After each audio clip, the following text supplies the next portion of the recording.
Access Fort Wayne offers reflections of our community. Production facilities provided by Access Fort Wayne are a service of the Allen County Public Library. The views and opinions expressed do not necessarily represent those of Access Fort Wayne, the Allen County Public Library, or any other supporting organizations. For more information about creating your own television program with Access Fort Wayne, call 421-1250.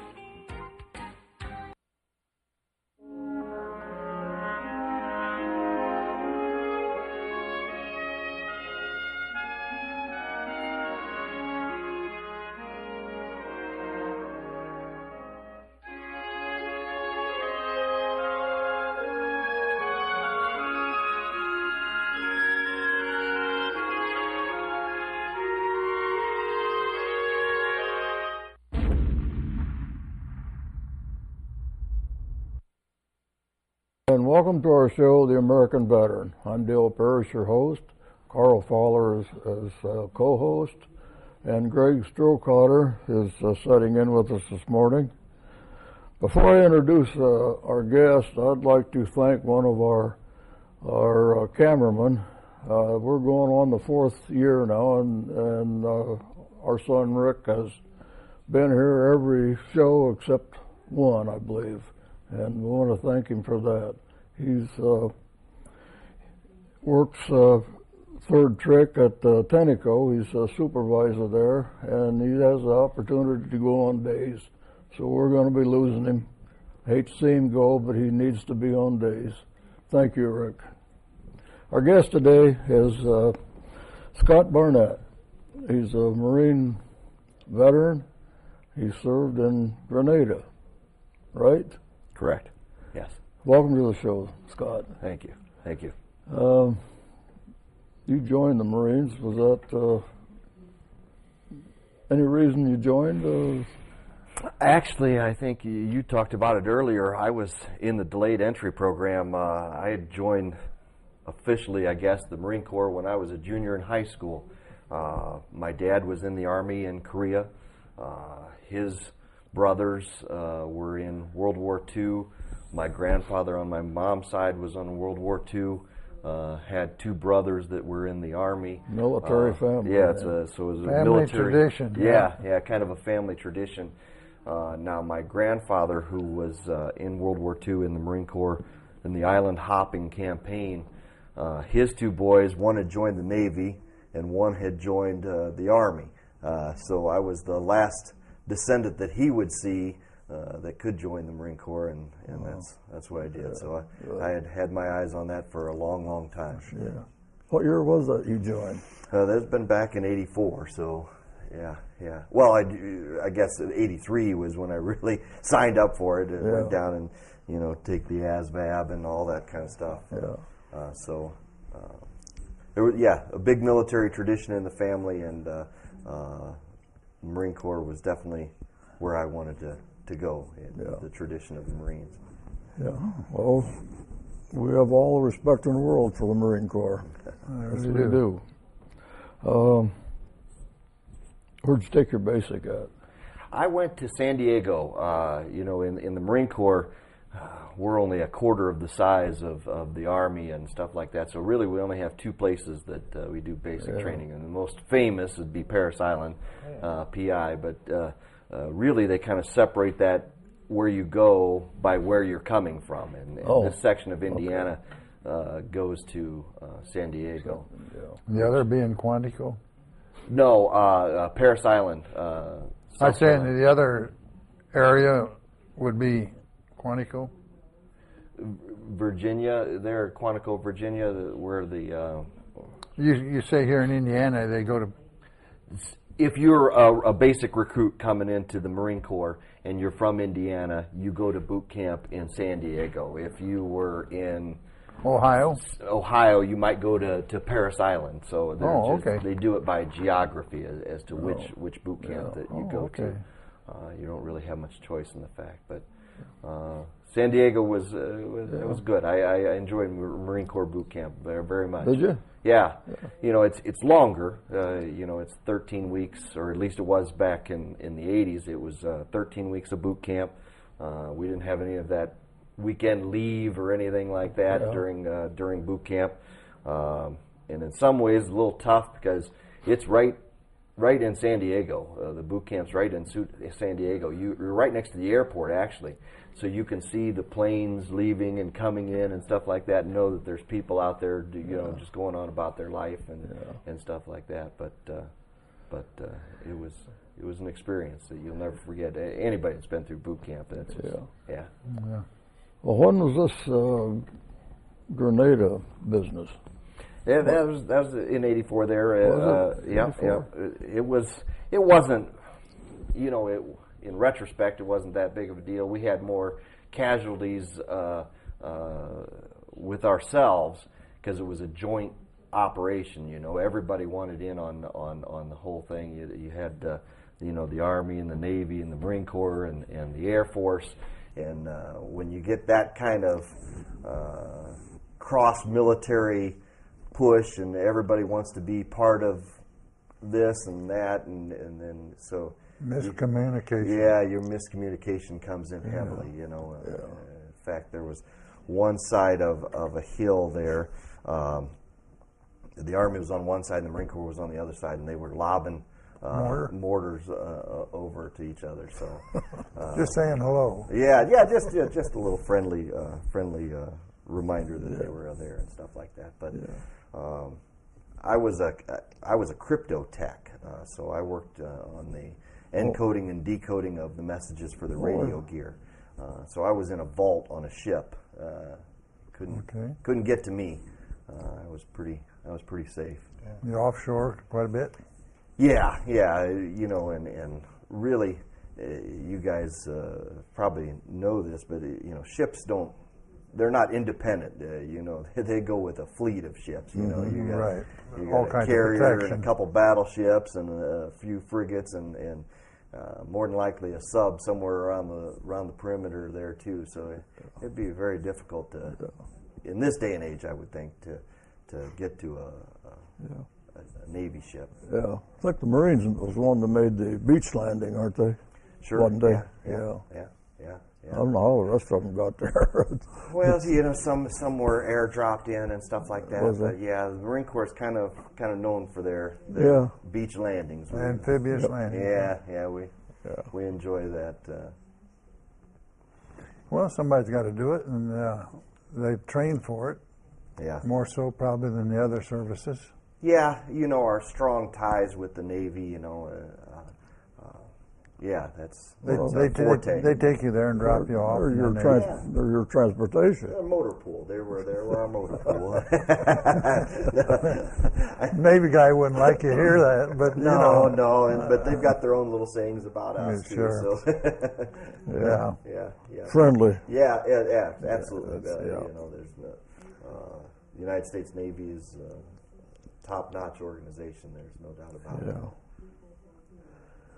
Well, I guess Grenada was because of communism, wasn't? Am I correct in that? Well, there were some college students there that had been kidnapped, for lack of a better term. About 20 of them. Wasn't it? Yeah. It wasn't a whole bunch, but you got to imagine this is back in the Ronald Reagan days and stuff like that. We didn't. We were decisive with our military back then. Yeah. If you remember, right after that time frame and stuff like that, we bombed Libya and stuff. We didn't really fool around too much. In my humble opinion, Ronald Reagan was a great commander-in-chief. I believe it. Yeah, he was. I read a little bit about Grenada, and the UN was, what was it, 109 against it, and 2 or 3 for what he done. Yeah. I asked Reagan about that, and Reagan says it didn't bother my breakfast any. Yeah, he was a good man. Yes, he was. Yeah. We need another one. Yes, I couldn't agree. The thing about Ronald Reagan, not only was he a military man, but he was an American. You know, I don't think, in my lifetime at least, I didn't get to see some of the great presidents, of course, but in my lifetime, I don't know that there was anybody else that really fostered to the whole country that we're America and we should be proud of that. You know, I think more recently, it's almost where we have to apologize for the things that we do or don't do, and I think overall we do a wonderful thing across the world. We're still the greatest country in the world, I believe, but it's not because of our military might. It's because of what we do humanitarian-wise across the world. The amount of stuff, and the military is used for that a lot too, but most of the stuff that we do around the world is not known, but it's significant. Yeah. Yeah. And it's hard for us to understand why that isn't recognized worldwide. Yeah. I feed them. You can feed them, and they still hate you. Yeah. Yeah. You know, you can rescue them from despair and that, and they still turn right around and stab you in the back. So, We it's have hard to troubles. understand. We have troubles. You don't hear a word out of them. Very few of them, anyway. Right. Well, Yeah, I agree. Yeah. I think, like you say, we are the greatest country. We've come to the aid of countless other countries, and we've only had a few of them come to our aid. Yeah. You know, during Korean War, we had Australians, we had, of course, our ally is Great Britain and some of the others, but Turkey and not too many of them. I mean, you know, you can sort of count them. And there's 21 other countries help. Countries in the conflict. Yeah, sure. But even in those instances, and God bless all of those countries for being involved in different Iraq or different campaigns.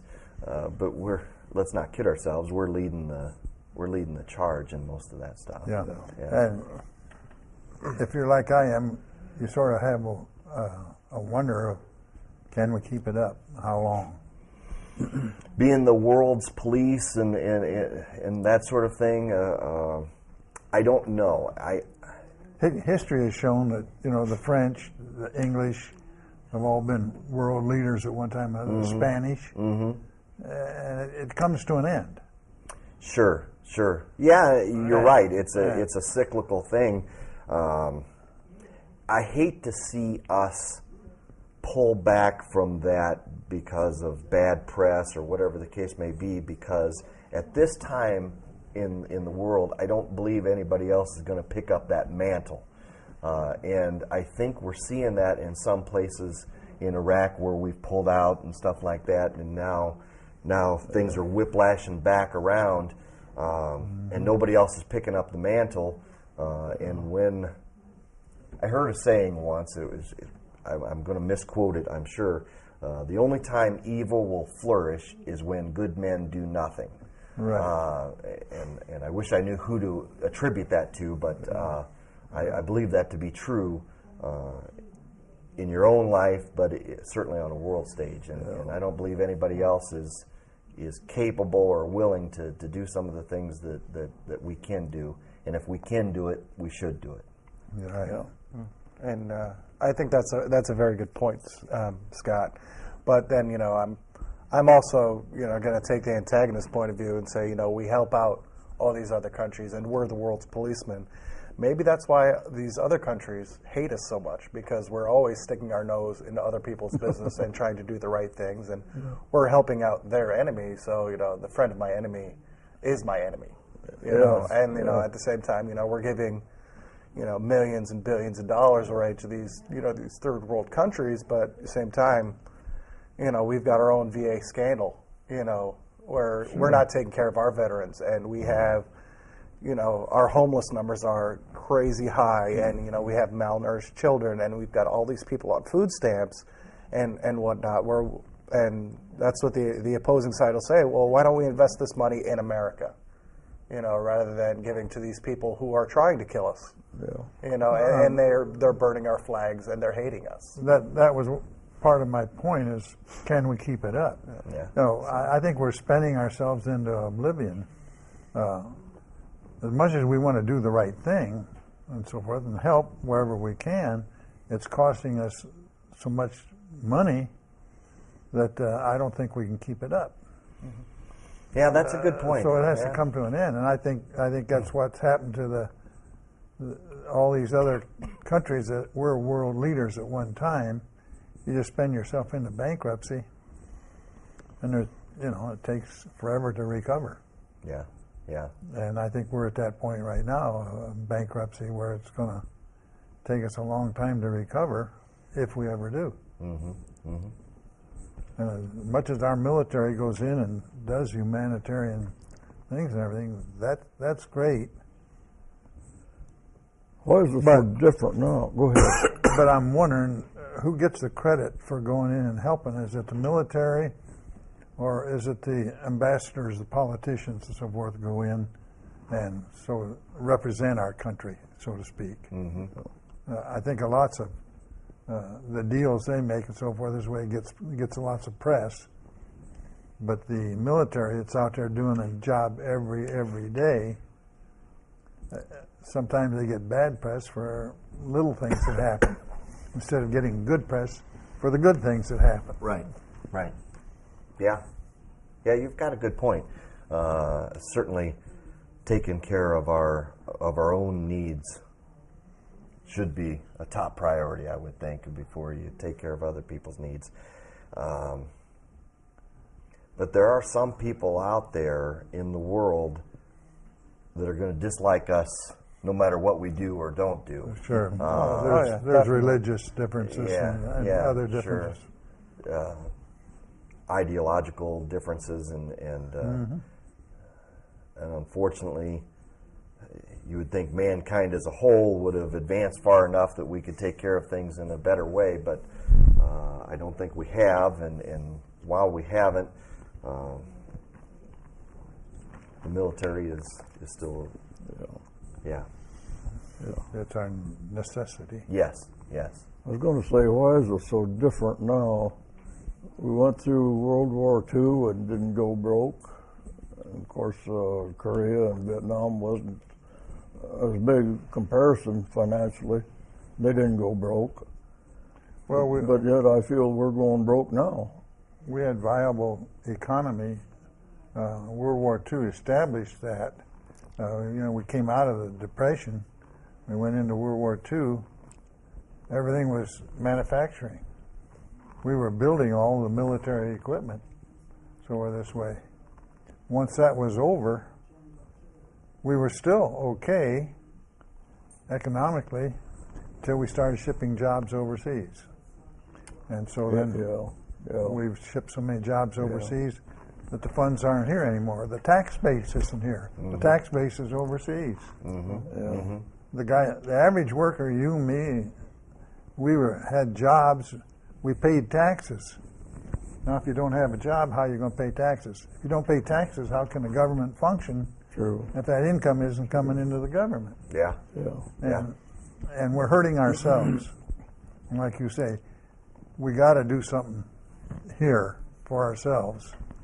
Because if you're going to set yourself up as a shining knight in good, clean armor and so forth this way, you better have a good track record. You better be squeaky clean. Squeaky clean at home, At home. Mm-hmm. Yeah, excellent point. If you're going to put yourself out there as a showcase, a few bad apples in your barrel will pull you down. Yep, I agree. So I appreciate the Marines. I appreciate all military that are doing their job.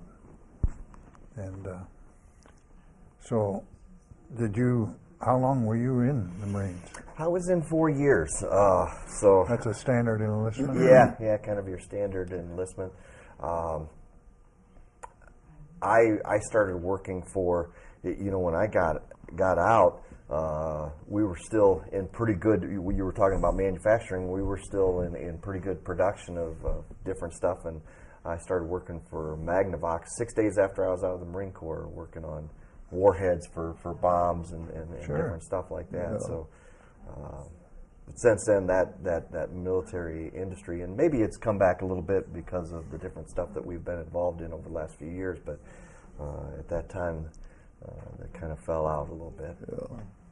I was going to say our military is a little more expensive now than what it was back then. Yeah, a lot more advanced. That's for sure. Oh boy, is it? Absolutely, absolutely. But we can look at the corporations here in Fort Wayne that were doing military work.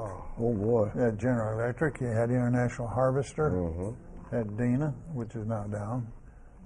Magnavox. The Sono Boys. Yeah, making the Sono Boys. And all this, the radios.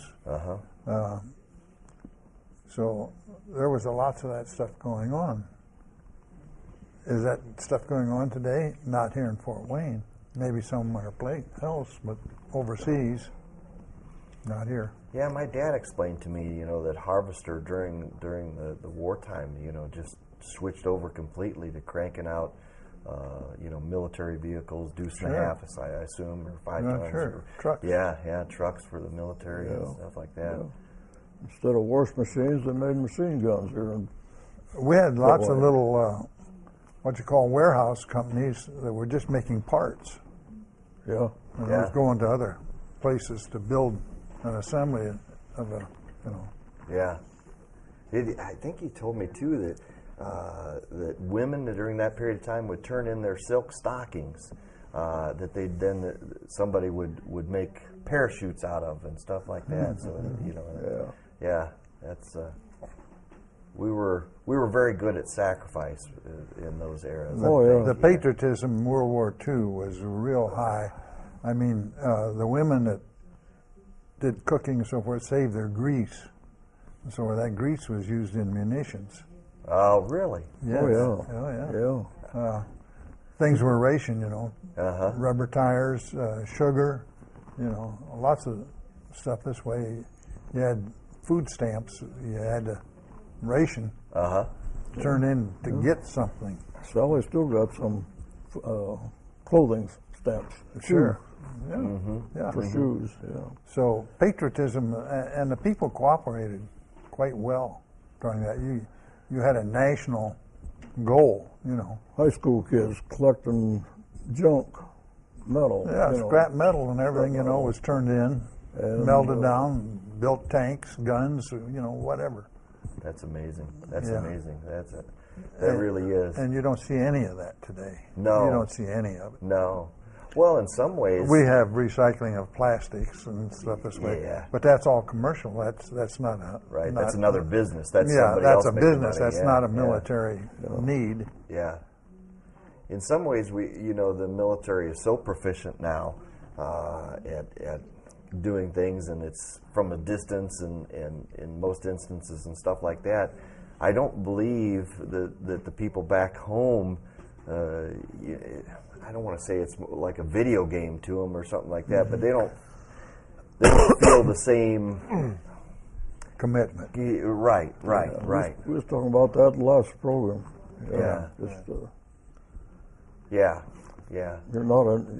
They're not involved. No, they're not involved. Yeah. Now, in some ways, I think we're much more aware of, and hopefully everybody. When they see somebody in the military that hops off of a plane or something like that, they're thanking them for their service and they're congratulating them, or we've got some veterans around that have been around to previous wars that maybe they didn't get the recognition back then, and I think we're doing a much better job of that. Yes. But I think we're disconnected in the civilian world. You're disconnected to what the military is still doing and how that affects those people. That's a very good point. As far as the disconnection, like people are aware of what's going on. My wife and I had this conversation 2 days ago. One of her supervisors was just outraged about this ISIS problem and the beheading of Americans. And she said, "Well, we need more troops over there on the ground." And you know, all this stuff and raging. She goes, well, you know, you've got 2 daughters. They're about 20. Why don't you sign them up? And that set her off. She goes, oh, not my daughters. They got to go to college and all this other, not mine, somebody else. And I'm like, and I think that pretty much outlines, you know, what a lot of the American people are feeling. You know, somebody else's son, not my son. That's right. You know, where, you know, you look back towards, you know, Vietnam and the Korean War and, you know, World War II, where people are just volunteering. You know, Well, you had a lot more volunteers. Vietnam, which was an important war. What did we have? We had guys burning draft cards and going to Canada. You did. Right? You know, So that shows you patriotism, what you just said. Somebody else, not me. somebody else. But, you know, right. Vietnam, though, I think, was a little bit of, it's its own animal in many ways. You know, I mean, it was very unpopular, you know, with the general public. But, you know, at the same time, you did have volunteers. My father, he volunteered. He joined the Marine Corps right out of high school because he knew that was the best opportunity for him. And rather than wait and get drafted and try to play it out, he said, you know, I'll just go do my duty at the time. And, you know, as the war raged on and, you know, some of that bad press got out because, you know, being the first televised war and having journalists on the ground and documenting what some of those bad apples were doing, I think that definitely turned the tide. And that's when you saw more of the draft cards being burned and the protests and, you know, people coming back from the war and turning in their medals and saying, you know, I don't want this recognition for whatever reason. And we saw the other side of that. We saw guys come back and be here, and they would re-up and go back. Very patriotic, you know, and they realized the importance of being there. So, you know, there's two sides to every coin. Oh, yeah, definitely. You know, and that's why you say Vietnam was very complex. It was different than any other war that we've ever fought, and I believe that we ever will fight just because of the reasons why we were there and how we went about doing it. I think you're right. I think we all feel that way. It was unique. So much of it was guided from Washington that it shouldn't have been. Yeah. Well, even Korea, I mean, anytime you've got a line that you can't, that you're not supposed to cross in a military campaign, that doesn't bode well. I mean, from a military standpoint, that just doesn't make any sense at all. So. In World War II, the only lines they had was the rivers that they had to cross. Right. Okay. Right. Yeah, you're absolutely right. When they put restrictions on you, that sort of dampens everything down, and that's not good. Yeah. If you're going to be in a war, you better be fighting to win it. Right. Because you sure don't want to be fighting to lose it. I couldn't agree more. That's kind of worries me right now. We've got a war going on with the ISIS, and I think they better go till it's done. Better go to win it. Absolutely. And I think that's, but wrap it back around to what we were talking about originally. They came into power. They were always there, but they came into power when we left a vacuum. We turned our backs. We turned our backs on it, and maybe rightfully so, or whatever the case may be. But when you allow that boil to fester, it's going to rear its ugly head. That's for sure. You're right. You leave a vacuum, they're going to fill it. Oh yeah. Right now. Yeah. Gentlemen, we're out of time again. Scott, thank you for being very much in the program, and thank you for your service. Well, thank you. Thank you, Scott. Thank you. Thank you very much for your service. Greg, you too. Thank you for joining us. Remember, freedom is not free. So if you see a veteran or someone in uniform, just walk up to them and say, "Thank you for your service." Thank you, and good night.